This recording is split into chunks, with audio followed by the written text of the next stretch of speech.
Hello everyone, I am Rikarya Das, third year undergrad student in Department of Electrical Engineering, IIT Kharagpur. We are proud to introduce our project Bit-Serial Neural Computation Engine without DSP units.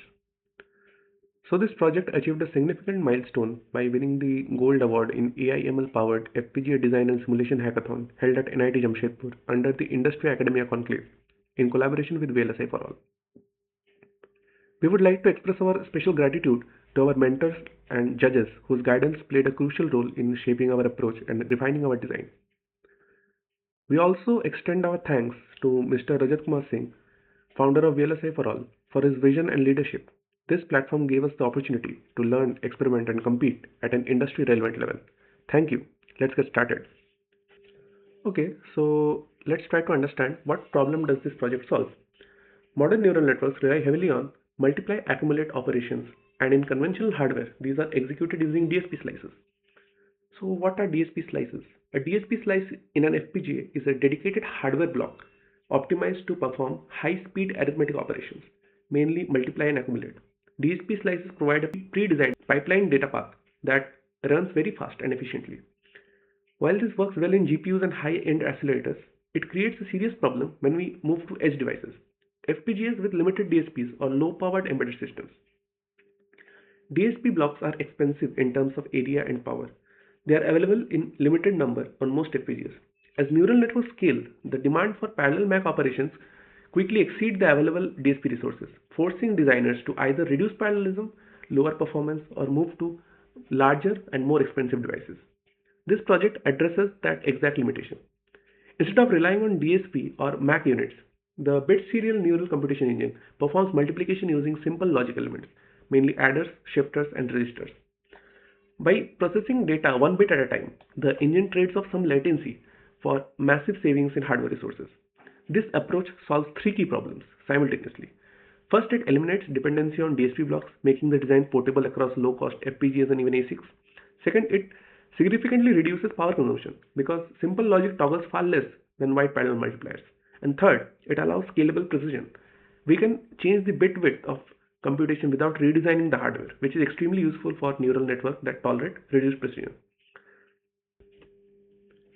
Before going into the architecture, let's get some idea about what is a perceptron. At the most fundamental level, a perceptron is the simplest form of neural network.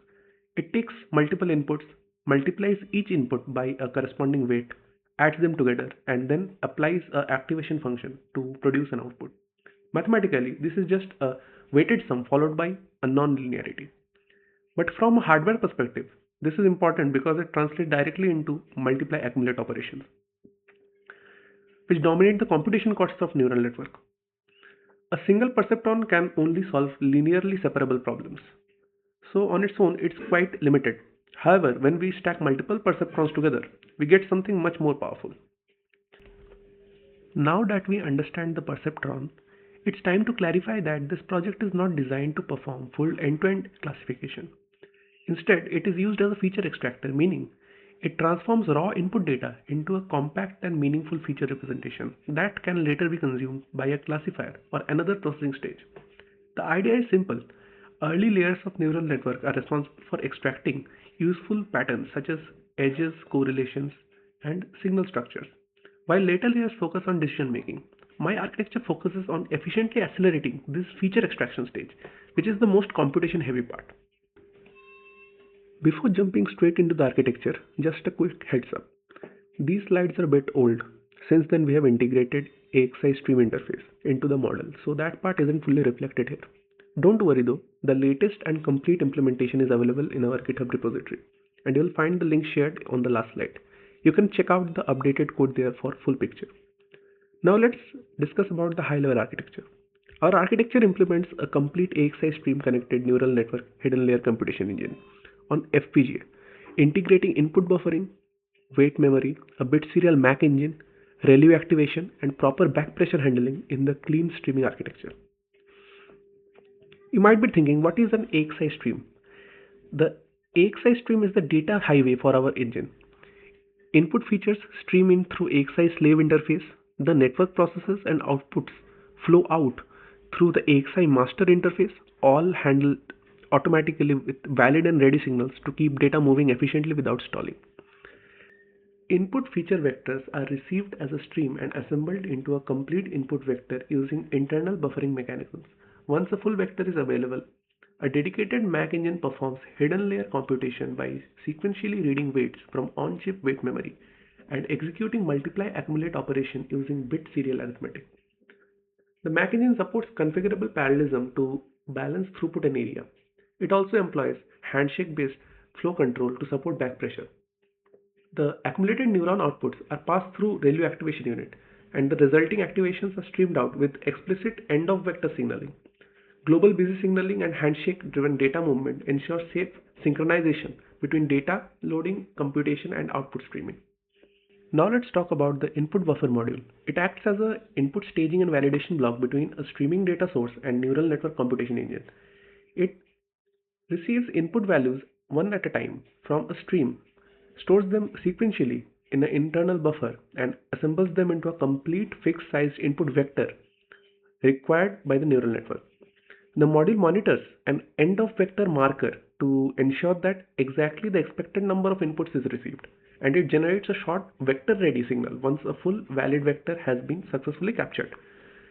To maintain correct operation, it pauses data capture while downstream computation engine is busy and discards malinformation or incomplete vectors if the stream terminates too early or too late.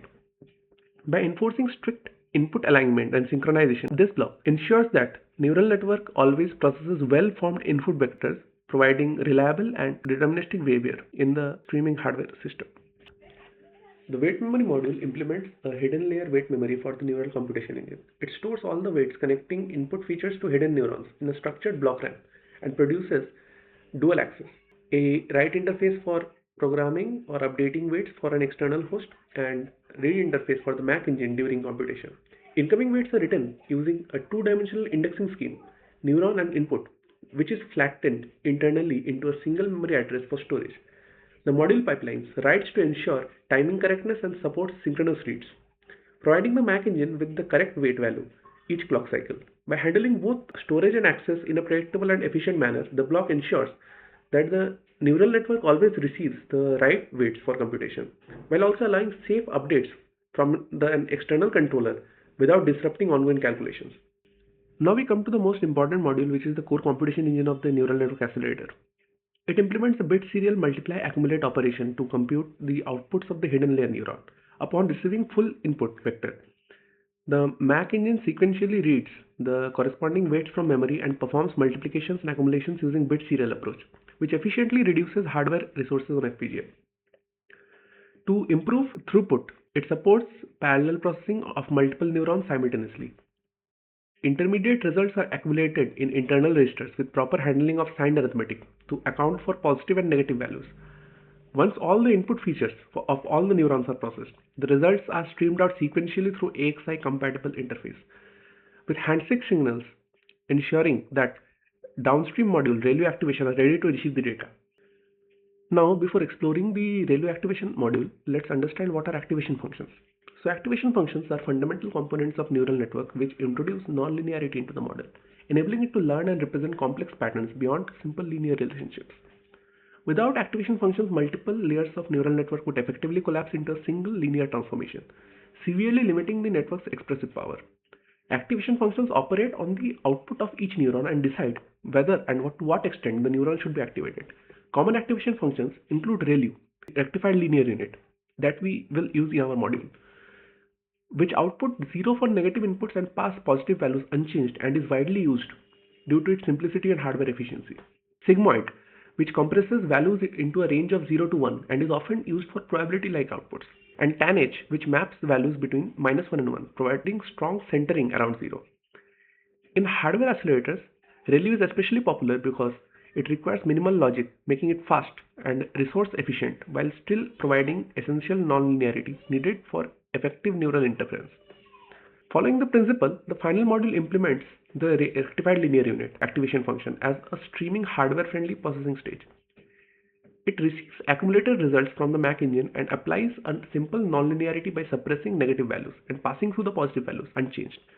The design is fully handshake driven, meaning it can automatically pause or resume operations based on the readiness of downstream logic, ensuring no data is lost. Internally, the module registers its output, introducing a single clock latency, which allows the result to be safely held if the next stage is not ready to accept them. So far, I have explained the architecture and the functionality of each module at a conceptual level. Now, I'd like to walk you through the actual code implementation. This will show how these ideas are translated into hardware using SystemVerilog, how the modules interact, how data flows through the design, and how timing and control are handled in practice. I won't go line by line, but I'll highlight the key sections that bring the architecture to life. So let's begin with the top module, which starts with the line timescale 1ns/1ps. It is a directive which defines the simulation time unit. Then these parameters such as data W, precision, N in, N hidden, and P control the data width, computation precision, network size, and parallelism at compile time. Then all the ports here are declared using logic data type. Signals involved in arithmetic are explicitly marked signed to avoid unintended sign behavior. The input and output interfaces follow the AXI-Stream convention with T-valid and T-ready implementing the flow control and T-last marking the packet boundaries. A separate wait-write interface is provided with explicitly sized address signals where ceiling log base 2 is used to compute the minimum required address, and a ternary condition prevents zero width vectors when parameters are set to small values. Internal widths are derived using local param declarations such as accumulator width and packet input vector width. Using local param instead of parameter prevents accidental overrides and keeps internal sizing consistent. Wide data such as full input vector is represented using packed vectors, which are fully synthesizable and allow clean module to module data transfer. Control signals like valid, ready, and busy are explicitly declared, making pipeline flow visible and easier to reason out. Simple combinational control is expressed using continuous assign statements. For example, S-axis T-ready is driven directly from the busy signal to implement AXI back pressure without a state machine, and ready signals are propagated structurally between pipeline stages. This style keeps the control path simple, predictable, and easy for synthesis tool to optimize. Submodules such as the input buffer, wait memory, Mac engine, and ReLU are block instantiated using named port connections. Control between these blocks is handled through valid ready handshakes rather than centralized FSMs, allowing back pressure to naturally propagate upstream. The Mac engine is started using single control pulse derived from input buffer, and its output readiness is directly tied to the readiness of the next stage. Here, sequential logic is written using always FF blocks, which enforce proper clock behavior and prevent accidental mixing of combinational and sequential logic. The output index counter is updated only when valid AXI transfer occurs, and the reset behavior is clearly defined using an active low reset. The use of zero literal ensures width safe assignments using reset, avoiding truncation or extension bugs. AXI T-last generation is implemented using simple combinational logic based on the counter value and valid signal, rather than an explicit state machine. Now, this code implements a input buffering block that collects a stream of incoming data words and assembles them into a fixed length vector under explicit control conditions. Internally, a write pointer tracks where the next incoming word should be stored, and a small memory array is used to hold the intermediate values. The pointer width is derived from configured vector length so that indexing is always safe and synthesis friendly. The buffer contents are exposed to the rest of the design in a single wide bus. Instead of building the bus procedurally, the code uses a generate for construct to map each buffer entry to a fixed slice of output vector. This creates purely static wiring, which is easy for synthesis tools to optimize and avoid additional control logic. All the state updates occur on the rising edge of the clock within single sequential block. On reset, the write pointer and buffer contents are cleared and completion indication is deasserted during normal operation. The completion signal is kept low by default and is raised for exactly one cycle only when a full vector has been received. Data is captured only when two conditions are met. The incoming data is marked valid and the downstream logic is not busy. The gating ensures that partial vectors are not overwritten and that the buffer does not accept new data while consumer is still processing previous vector. The pointer advances with each accepted word. The control logic explicitly checks the position of the write pointer against expected vector length and end of vector marker. When the final word arrives, the correct marker, the pointer is reset and completion pulse is generated. If the buffer fills without the marker, or if the marker arrives too early, the current contents are discarded by resetting the pointer. These error cases are reported through simulation-only messages, allowing protocol violations to be detected during verification without impacting synthesized hardware.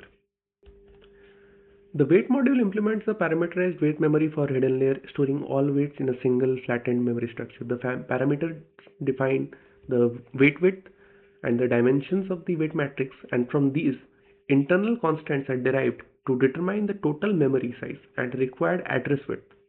This approach ensures that memory sizing and index scales automatically with design configuration.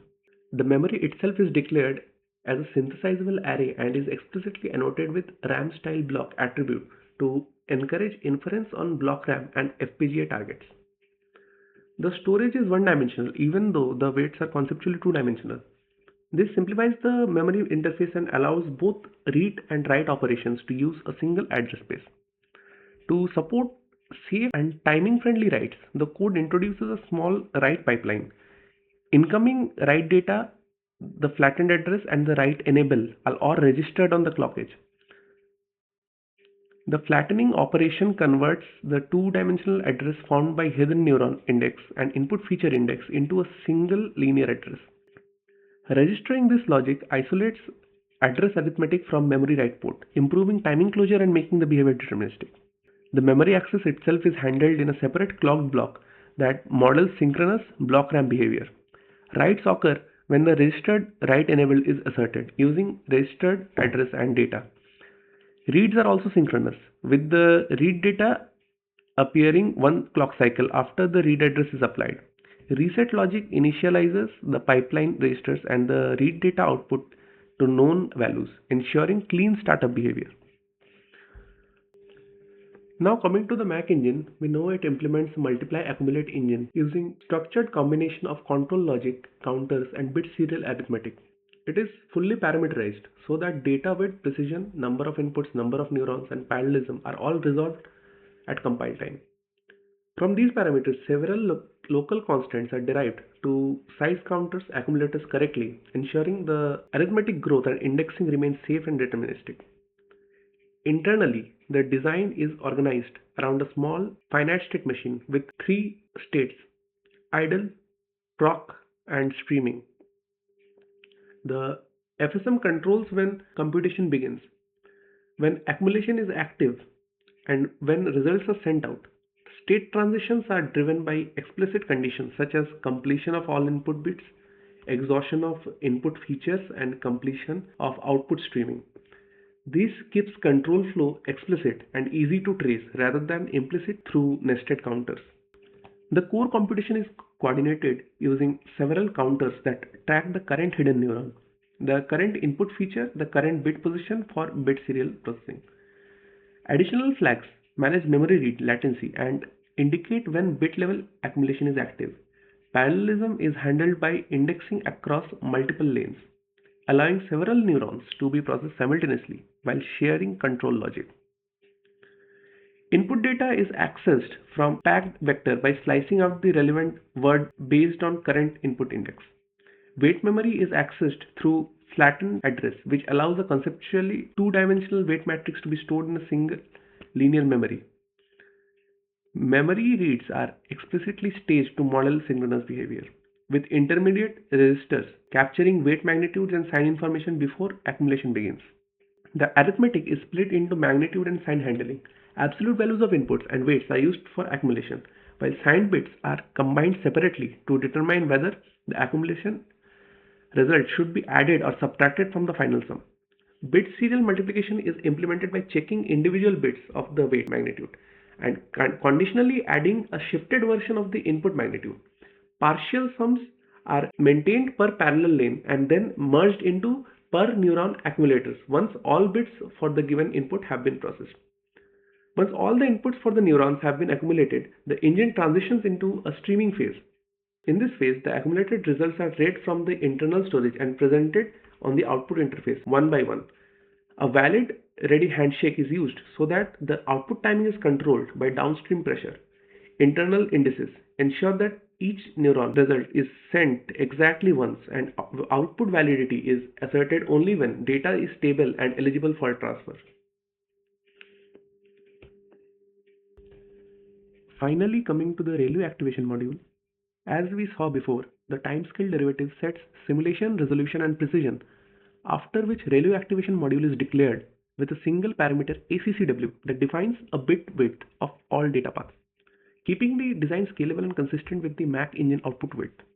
The port list follows a standard streaming style: clock and active low reset, defining the clock scheme. In data and invalid represent the incoming registered data and its validity. In-ready is an output that advertises whether this module can accept new data, while out data, out valid, and out ready from the downstream handshake. Internally, the design uses explicit registers out data reg and out valid reg instead of driving outputs directly. This is a common SystemVerilog pattern that cleanly separates combinational handshaking from sequential storage, allowing the module to hold data stable across cycles if the next cycle applies back pressure. Then the in-ready signal is assigned using a simple combinational expression that depends only on the internal valid flag and the downstream readiness, meaning the module declares itself ready whenever it is not currently holding valid data or when the downstream has indicated it can consume the current output. The core sequential logic is implemented in a single always FF block, clocked on the rising edge, which enforces synthesizable flip-flop based behavior. On reset, both output registers are cleared, ensuring a known invalid state. In normal operation, updates to the output register are explicitly gated by outReady or not out valid reg, which guarantees the existing valid data is never overwritten unless it has been accepted or the register is empty. Within that condition, invalid controls whether new data is captured. If asserted, the ReLU operation is expressed as a concise conditional assignment that clamps negative values to 0 while passing non-negative values unchanged, and the valid reg flag is set. If no valid input is present in a cycle where module is free to update, the valid register is cleared, preventing stale data from being reasserted. Finally, continuous assignments connect the internal register to the module output, making the registered values externally visible without additional logic. The comments at the end clarify timing behavior rather than functionality, explicitly documenting the module introduces a single cycle registered latency, and the backpressure semantics are enforced by holding both data and value stable until outReady is asserted. The next step is to validate it through behavioral simulation, because this is where we prove that the logic we wrote actually behaves the way we intended, independent of hardware timing or placement effects. We have written standalone test benches for all the submodules to verify correct functionality. You can find all the codes uploaded in our GitHub repo. Let's start with the input buffer. So for the input buffer, simulation confirms that streaming inputs are correctly collected into a wide vector and the vector ready signal is properly generated. After reset, the right pointer and the internal buffer array are cleared, which you can see as zeroed signals in the waveform. When valid inputs data in and data invalid arrive, each value is stored sequentially in the internal array at the position indicated by the right pointer. The waveform shows pointer incrementing correctly with each captured input word. When the last element of the vector is marked by vector last and vector done, signal pulses high for exactly one cycle, indicating that the full input vector is assembled and ready for Mac engine. If vector last arrives early or the buffer fills without it, simulation clearly shows the pointer resetting and error messages triggering, which confirms the protocol violations are detected. Meanwhile, invec bus continuously reflects the packet contents of the buffer, and each slice corresponds exactly to the stored input word, proving that the generate based bus packing words intended. Additionally, when the downstream Mac engine signals busy, the waveform shows that data in is ignored and the pointer does not increment, demonstrating that backpressure is correctly handled and that no inputs are overwritten while the consumer is active. This ensures safe handoff of the full vectors to the next stage. Overall, the simulation validates the sequential logic, pointer-based control, vector packing, and backpressure behavior of the input buffer. For the wait memory, the simulation starts with the reset forcing the internal pipeline registers and read data to zero, which is visible as stable, inactive signals in the waveform.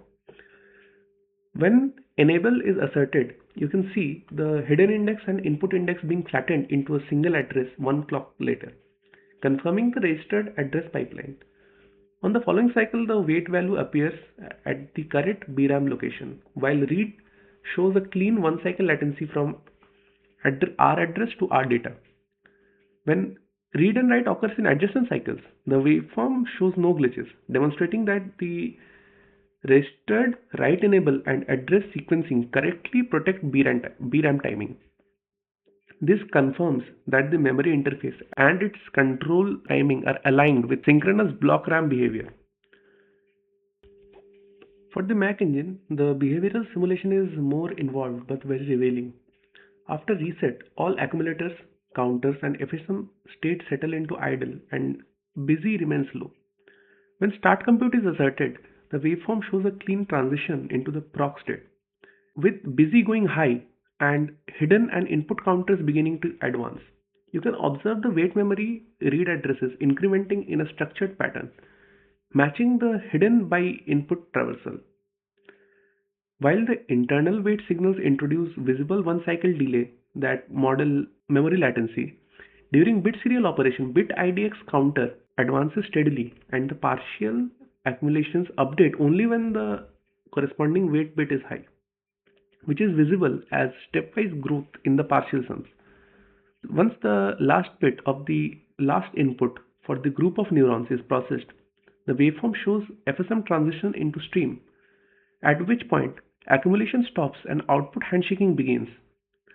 This confirms the control logic counters and FSM transitions are all synchronized correctly in simulation. For the output streaming phase of the Mac engine, the waveforms clearly demonstrate correct handshake behavior. When out valid is asserted, out data remains stable until out valid goes high, even if it takes multiple cycles.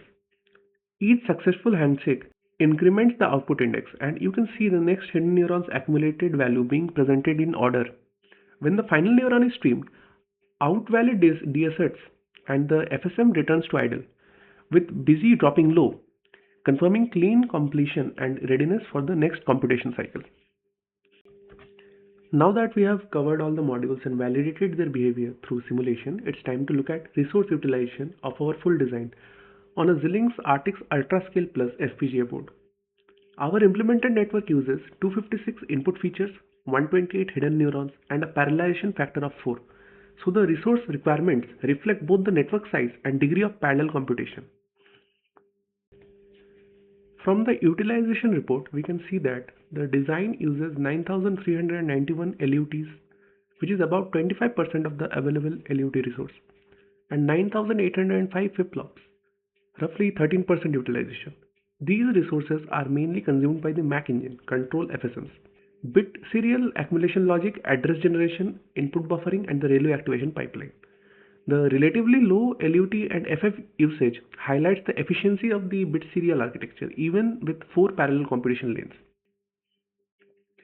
For on-chip memory, the design uses 15 block RAM tiles, corresponding to about 14% of the available BRAM resource. This BRAM usage is dominated by hidden layer weight memory, which stores 256 into 128 weight matrix, confirming that the large model parameters are efficiently mapped to dedicated memory blocks instead of LUTs. A key highlight of the DSP utilization is zero.